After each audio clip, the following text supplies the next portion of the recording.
Good evening, Santa Monica, and welcome to the Thursday, July 21st, 2022 meeting of the Santa Monica City Council. May we have a roll call vote, please? Roll call, please. That's okay. Councilmember De La Torre, is he still on the line?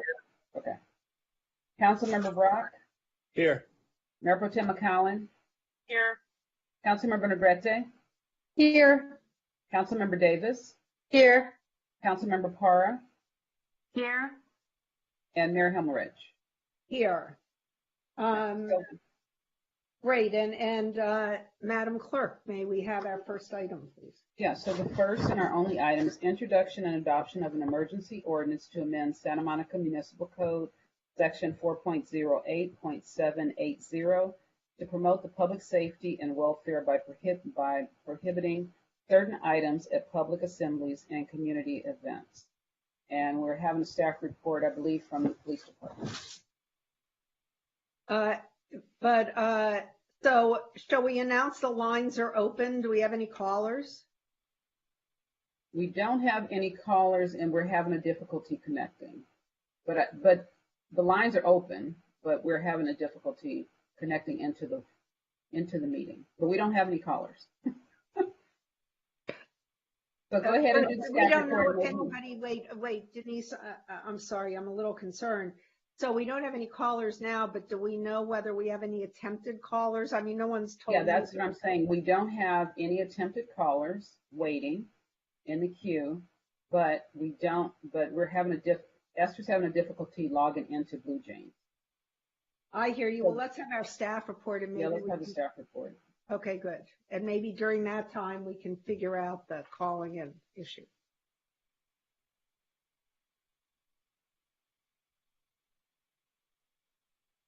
Hi, Birdie.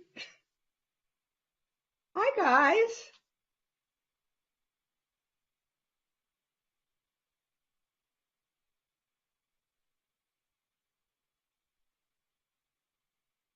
Good afternoon, council members.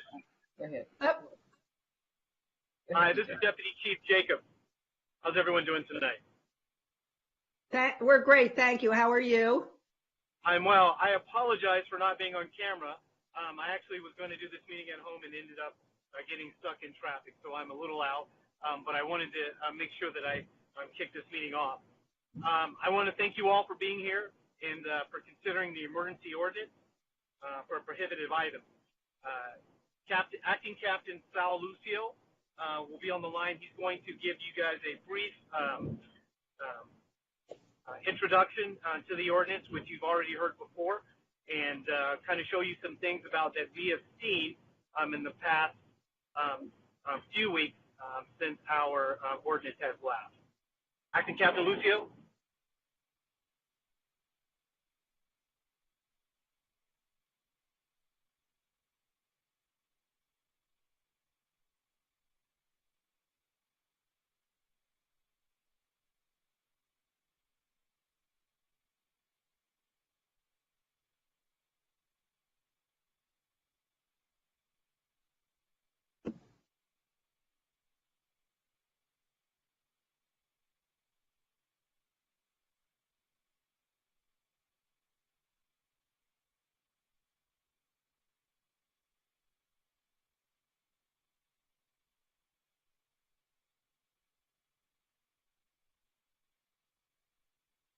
Are we waiting for someone else? We're waiting for Sergeant. Is it Sergeant or Captain Lucio? I'm sorry, I didn't mean to demote or promote you, but yes, ma'am. I'm sorry about that. There you are. Had a little bit of a glitch there. Sorry. Great. So. Yeah, thank you, Deputy Chief, and good evening. And thank you, council and staff, for your time and consideration in this matter. As DC Jacob indicated, I'm the acting captain of our Special Operations Division, and I've been an officer with the Santa Monica Police Department going on 27 years.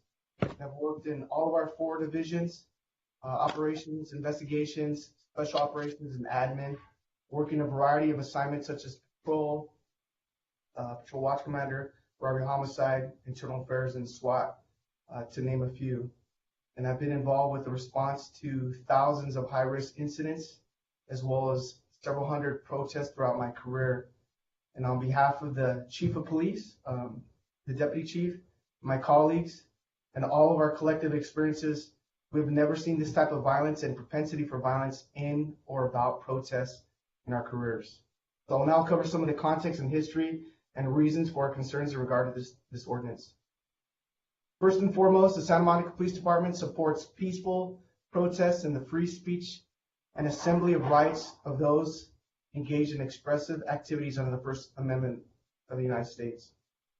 Our mission is to protect the public and welfare of those individuals who attend these events, as well as bystanders, residents, and businesses, as well as facilitate free speech.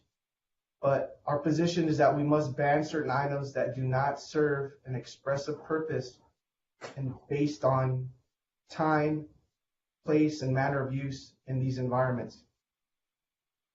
Past history in general, over the last few years, we've all seen a significant increase in protest activities locally and regionally. Some of these protests have erupted in violence against police and the community and have directly affected local residents, at times spilling into neighborhoods, as well as impacting businesses. Over time, we've seen an increase in counter protesters, and what that means is, in other words, when there's a group organized themselves to protest with a desire to be heard on a particular issue, they're now being countered by other groups. And as a result, this is causing the imminent threat of violence to occur in these environments and spaces. As those events and clashes continue, so has the level of retribution, causing these groups to become organized, sophisticated, and equipped for some retaliation. Last year, in the previous approved emergency ordinance, a snapshot was submitted of local, regional, and national information, which included Charlottesville, Berkeley, Laguna Beach, and Los Angeles. In those areas, they experienced dangerous situations with certain items being used as improvised weapons and were granted a prohibited items ordinance. And at the time, going back to August 24th of last year, we were planning to address a protest event against vaccination and mask mandates and anticipated counter-protesters from the Southern California Antifa, and that's why we had submitted. Well, in this case, I submit, as of now, none of this has really subsided, and we're in the same situation as the recent past. So our current situation, let me pull up some photos here, do a screen share, bear with me.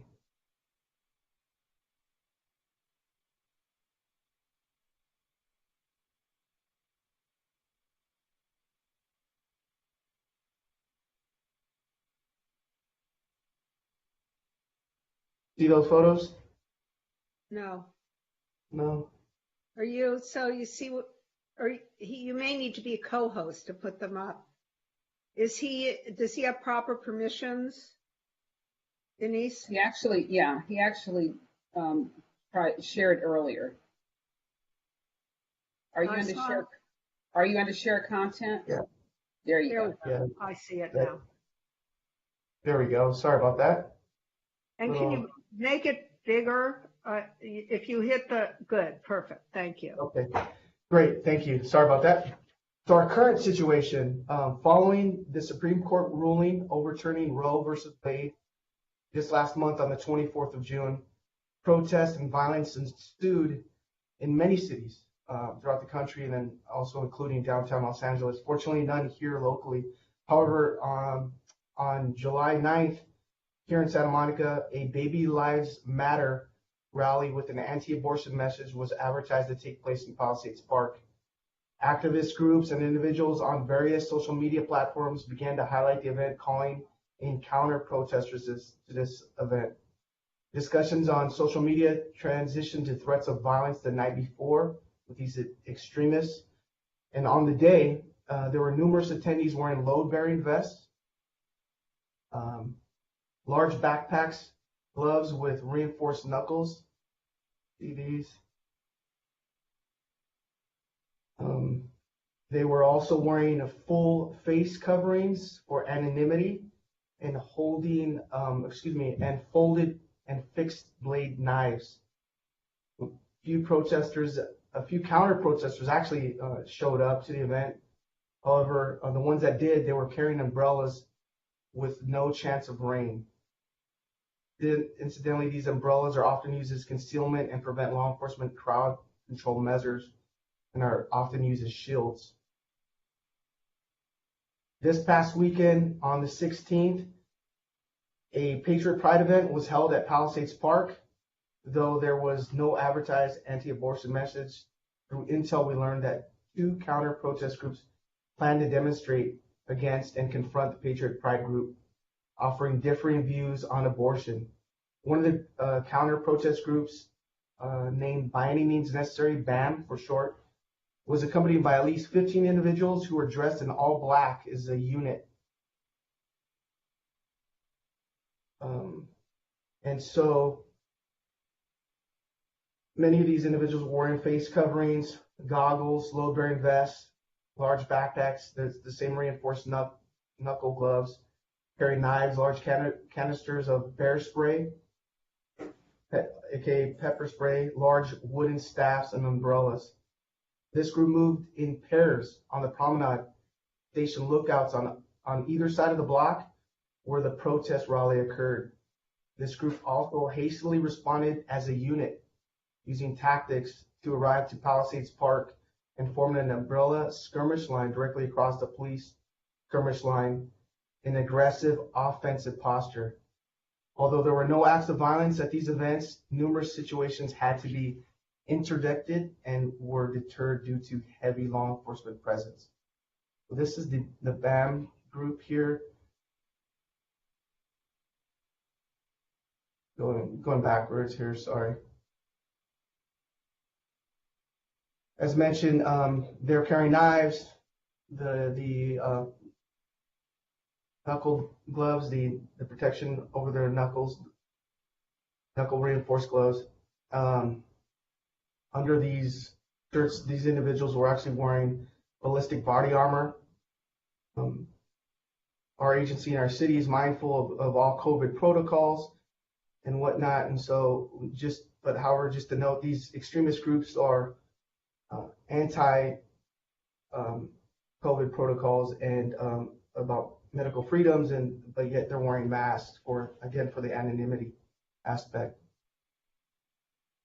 This particular photo was taken in front of the Nike store, and this is a business impact here. Nike, we provided some communication prior to this event, and Nike on their own hired some security folks that stood as sentries in front of their business. No one went in there during this entire time frame as those folks flooded this. But these are the Patriot Pride folks. They're affiliates and they're essentially Proud Boys, and here in our city and showing up to these events. This individual is equipped with radio. They use tactics, video, all those type of things to document what they're doing. This was out on social media. This individual was carrying a knife. He was involved in a confrontation, what we initially thought was a confrontation with an individual. As it turns out, it was a friend of his, and they were doing some horseplaying. We made contact with him, and he really are the type of things that they're carrying.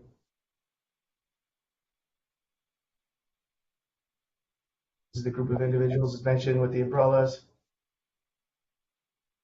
wearing masks and so forth, fully equipped with ballistic body armor, helmets, and so forth. This group of individuals here was out on the promenade exercising their First Amendment rights of free speech. However, they are an opposing view, and they confronted a religious individual preacher who was also doing the same thing, exercising his First Amendment rights, talking about God, and they were upset, and they confronted him. And so these are the type of things that they're doing. This video speaks for itself. I'll go and cue it up.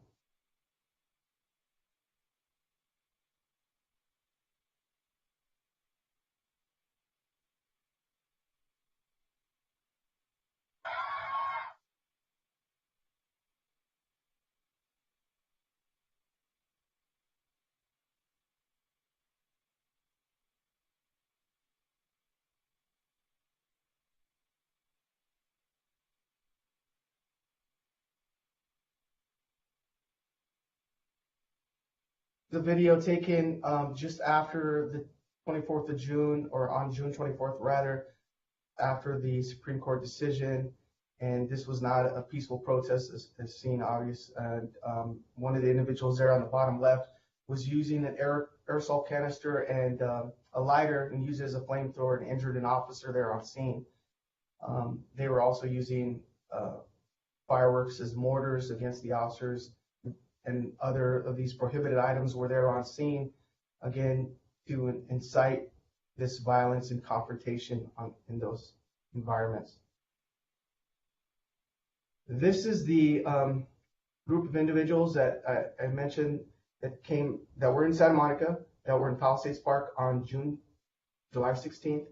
They were initially out on the promenade with the preacher, making contact with him, but there was some buzz going around that there was a confrontation. They're the opposing group against the Patriot Pride folks that were in Palisades Park. So they were in the 1300 block of the promenade, and they ran dressed like that with all that equipment. Well, shoppers and people were out and about on the promenade, and then assembled as a unit and converged there on scene. So it's a little bit of a backstory. I don't have the video of that.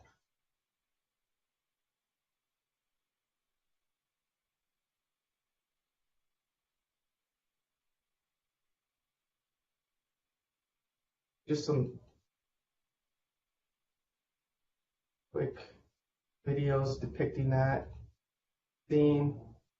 So further back onto the ordinance, and it's truly a preventative measure for us, and a tool, as mentioned on other occasions, and falls directly in line with our agency's approach to constitutional policing by allowing us to be proactive through transparent means and treating all groups fairly and equitably.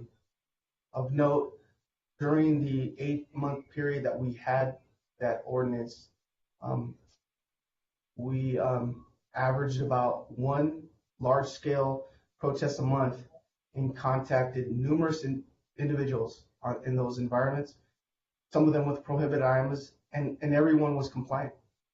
There were no arrests made during this time frame. So again, it's a tool, it's preventative. It allows us to be proactive, do some messaging on social media, print media, interviews. And on the day, we use signs and signage in or about the areas or that space to notify folks, to inform them what they obviously is prohibited and what they cannot bring into that environment. And the officers also stop and talk to these individuals, and like I said, most of the times they were compliant with no issue. So it serves as a strong deterrent and a preventative measure of note and equally important. It allows us to also address our officer fatigue and burnout by minimizing the volume of these events, because oftentimes we're seeing that individuals are coming out here to find the stage, to create this scene for the notoriety, for their position, and for their extremist mentality. And it's causing our officers a great amount of burnout as well. So and this tool would allow us to have a position advantage in these situations. In closing, I'd like to add an approval of this ordinance is paramount to public safety during a time that we do not see these things and events subsiding. As a matter of fact, we anticipate increase significantly as we head into the midterm elections soon. Also, while the January 6th committee hearings are going on, and then leading into an increased political energy and differences as we head into the 2024 presidential campaign season. Thank you. Go ahead. Thank you, Question? Captain Lucio. So let me, Madam Clerk, still no callers, right? Still no callers, but we are connected. The phone number is Yeah, 3. but no callers. So, I'd like to move approval. I'd like to move approval of this ordinance. I second. Any comments? Let's have a roll call vote. Councilmember Parra, Yes. I see your bubble. Councilmember Parra, there you go. I said yes. I'm sorry, my camera's not going on. Thank you. Yes. Councilmember Davis, Yes. Councilmember Negrete, Yes. Mayor Pro Tem McCowen, Yes. Councilmember Brock, Yes. Councilmember De La Torre, Yes. and Mayor Himmelrich. Yes, so that passes unanimously. And our next meeting is Tuesday, July 26th at 5:30 p.m. We'll see everybody there. This meeting is adjourned. Thank you very much. Have a good evening.